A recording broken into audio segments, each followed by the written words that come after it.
Aujourd'hui, je vous fais un tutoriel super simple pour vous montrer comment bridger vers la blockchain OPBNB. Pour ceux qui ne le savent pas, c'est le Layer 2 de Binance, ils l'ont lancé très récemment, donc pour les curieux ou les curieuses qui souhaiteraient s'y aventurer, je vais aussi vous donner les bases qu'on a pour l'instant. Donc on commence par le bridge, il est super simple à utiliser. Déjà, on s'assure d'être sur le mainnet et pas d'être sur le testnet, et ensuite on n'a plus qu'à choisir ce qu'on veut envoyer.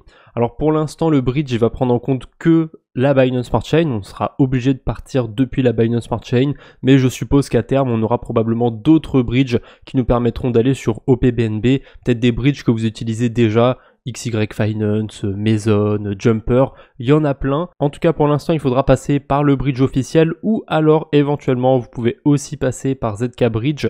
Si je dis pas de bêtises, ZK Bridge utilise Layer 0, donc pour ceux qui farment l'airdrop de Layer 0, je pense que vous connaissez déjà. Sinon, ça marche très bien de passer par le bridge officiel et vous êtes un peu moins limité. Sur ZK Bridge, vous pouvez envoyer que du BNB. Ici, on peut envoyer aussi du Bitcoin, de l'Ether, de l'USDT, du FDUSD, c'est le nouveau stablecoin de Binance, et aussi le token de PancakeSwap.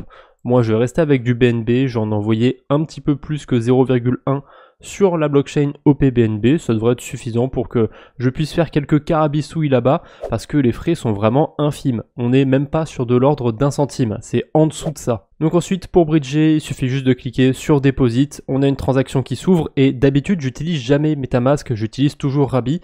En fait, c'est pour la simple et bonne raison que je ne sais pas trop pourquoi, mais ce bridge en particulier ne reconnaît pas mon wallet Rabby. Je suis obligé d'utiliser MetaMask. Donc c'est pas grave, j'ai remis mon wallet sur MetaMask, ça marche très bien comme ça, et une fois que je suis sur OPBNB, je peux utiliser le wallet Rabby que j'aime tant. D'ailleurs, qu'est-ce qu'il y a d'intéressant pour l'instant sur la blockchain OPBNB? Il faut savoir qu'on est très early. Quand on est sur DeFi Llama, on voit que sur le graphique, ça commence le 17 août. Ça veut dire que ça fait déjà un mois que le réseau existe. C'est un petit peu comme pour Base. De base, c'était juste, on va dire, underground. Maintenant que c'est lancé officiellement, je pense qu'il va y avoir des plus gros protocoles qui vont arriver sur OPBNB. Probablement PancakeSwap. À mon avis, c'est pas anecdotique déjà si on peut bridger le token de PancakeSwap. En tout cas, c'est pour l'instant. Vous allez probablement me regarder dans une semaine, dans un mois. Je vous laisserai la page de DeFi Llama avec la blockchain OPBNB dans la description. Ici, vous allez pouvoir retrouver tout ce qu'il y a sur cette blockchain et je suis à peu près sûr que d'ici quelques semaines, il y aura des nouveaux protocoles, il y aura des choses intéressantes à faire. Vous pouvez aussi éventuellement voir ce qu'il y a du côté de D-Bank.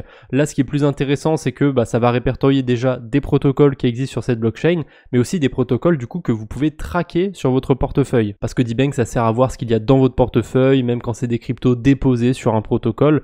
Donc c'est plutôt intéressant de voir ce qui est listé aussi du côté de D-Bank. Sur Layer 3, on a une quête aussi qui nous demande de bridger vers le OPBNB mainnet.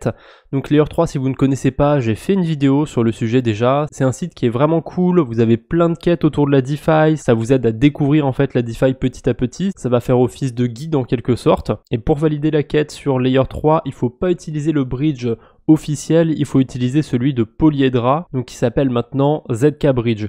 Voilà, si jamais vous bridgez en utilisant ZK Bridge, pensez à aller valider la quête sur Layer 3, ça vous coûte pas grand chose de le faire. Voilà, c'est tout ce que j'ai pour aujourd'hui, vidéo un petit peu plus courte, un petit peu plus légère que d'habitude. Est-ce que vous aimez bien aussi ce genre de contenu? N'hésitez pas à me le dire en commentaire, et n'hésitez pas non plus à me dire vers quelle blockchain on pourrait se tourner dans la prochaine vidéo. Allez, on se retrouve bientôt j'espère, d'ici là portez-vous bien, salut tout le monde!